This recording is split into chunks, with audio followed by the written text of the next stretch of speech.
ঈদ মুবারক।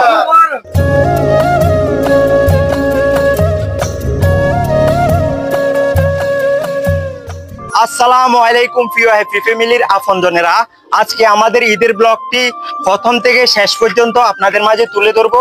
চলুন আমরা শুরু করি। আলহামদুলিল্লাহ, আজকে একটি পবিত্র দিন, তাই বাবা ছেলে মিলে বেরিয়ে পড়লাম পুকুরের দিকে।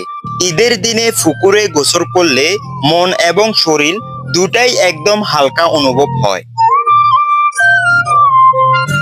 তাই অসুস্থ বাবাকে 2 ভাই ধরে পুকুরে নিয়ে আসলাম।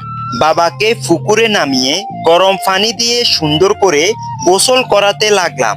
এতে ছেলেদের সেবা শুশ্রূষাতে বাবার মনটা আনন্দে ভরে উঠল। আসলে প্রত্যেক বাবারাই চায় তার সন্তানেরা বার্ধক্য বয়সে তাদের পাশে থেকে তাদের আগলে রাখুক।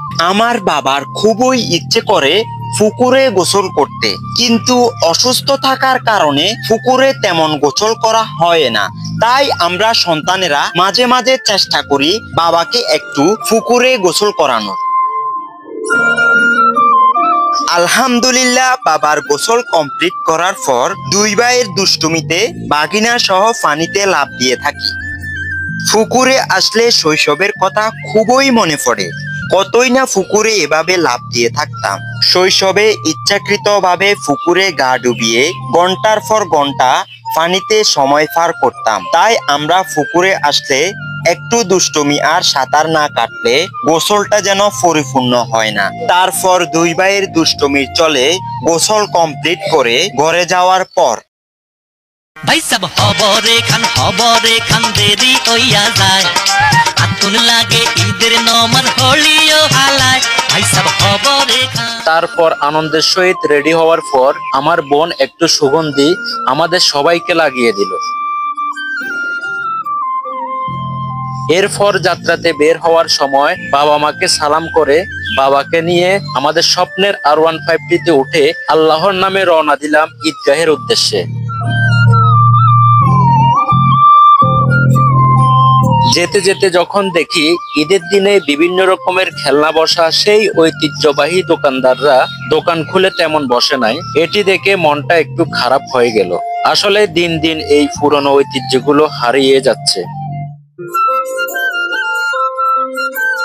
এরপর আমাদের স্বপ্নের R150 পার্কিং করে বাবা ছেলে মিলে ঈদগাহের ভিতর প্রবেশ করলাম। প্রবেশ করার পর যখন দেখি ঈদগাহের কানায় কানায় মুসল্লি ভর্তি, তা দেখে আমাদের খুবই ভালো লাগা কাজ করলো। এরপর নামাজ শেষ করার পর এলাকার কাকা ভাতিজা ভাই বন্ধুদের সাথে ঈদের শুভেচ্ছা বিনিময় করলাম। শুভেচ্ছা বিনিময়ের পর চলে আসলাম আমাদের প্রিয় ভালোবাসার মানুষটির কবর জিয়ারত করতে।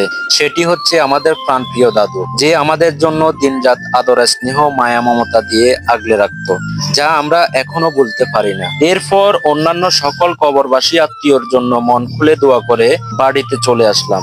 বাড়িতে আসার পর পবিত্র কোরবানির আনুষ্ঠানিকতা শেষ করার পর মায়ের হাতের মাংস রান্না ও বোনের হাতের ফিটা খেতে সবাই মিলে একসাথে টেবিলে বসলাম।